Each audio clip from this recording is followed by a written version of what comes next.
as long as I wasn't, like pushing it in their face. If I was, you kind of had to be kid gloved with these people. You couldn't interject any strong opinion. You had to kind of like, it's like trying to tell a kid they're stupid or they suck at a sport or something.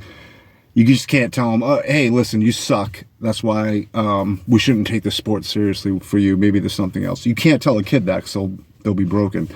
Well, there's adults that are like that politically, so they have certain aspects in their life that they're really talented in or privileged in or researched in, and you can have a great conversation. They use their words right, but the problem is they're empty on information when it comes to politics. So all their politics that they digest is fed through a feeding tube that is legacy media, whether it be CBS, NBC, CNN, Fox News, even Newsmax.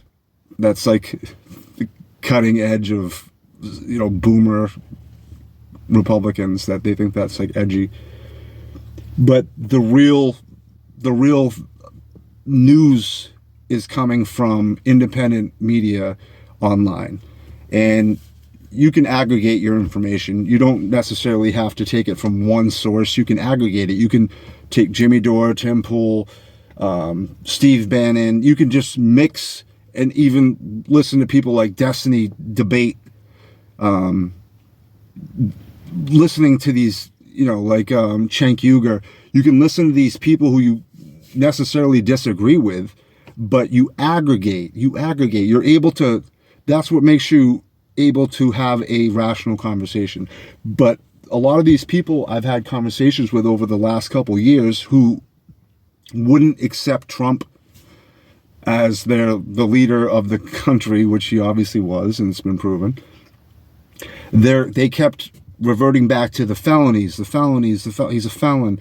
If in terms of you would get in a conversation with the person and eventually it would be exhausted. Like, you can't keep holding their hand, and eventually you would say something casually, lights are out, casually, that would make them feel uncomfortable. Like, all right, this guy's definitely a Trump supporter, so all right, he's a felon.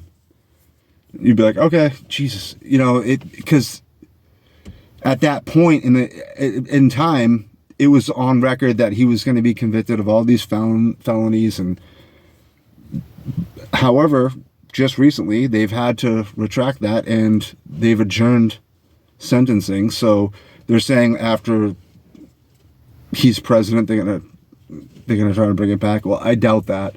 While he's president, he's going to sweep this up. It's going to be fixed. So that's gone. But it was funny to see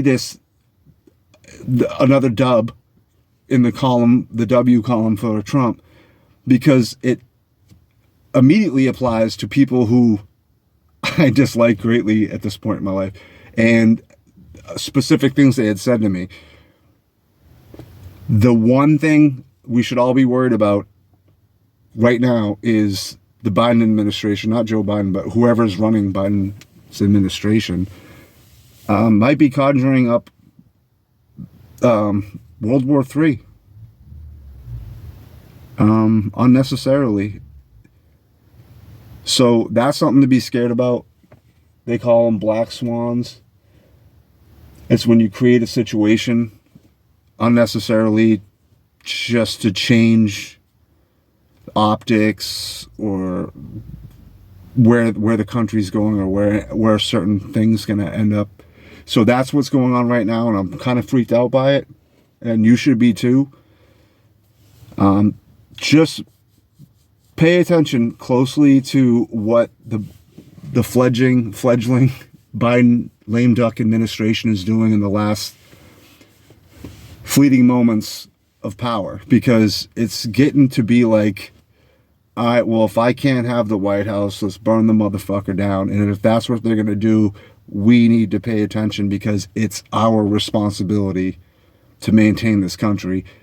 And if you see an enemy and you wait for them to finish their evil mission, it's kind of your fucking fault too. So pay the fuck attention to what's going on right now, and just realize that we're going to keep winning politically, but that's also in its own way kind of a scary situation, because they're getting desperate, and a desperate animal when cornered is dangerous. Pay attention.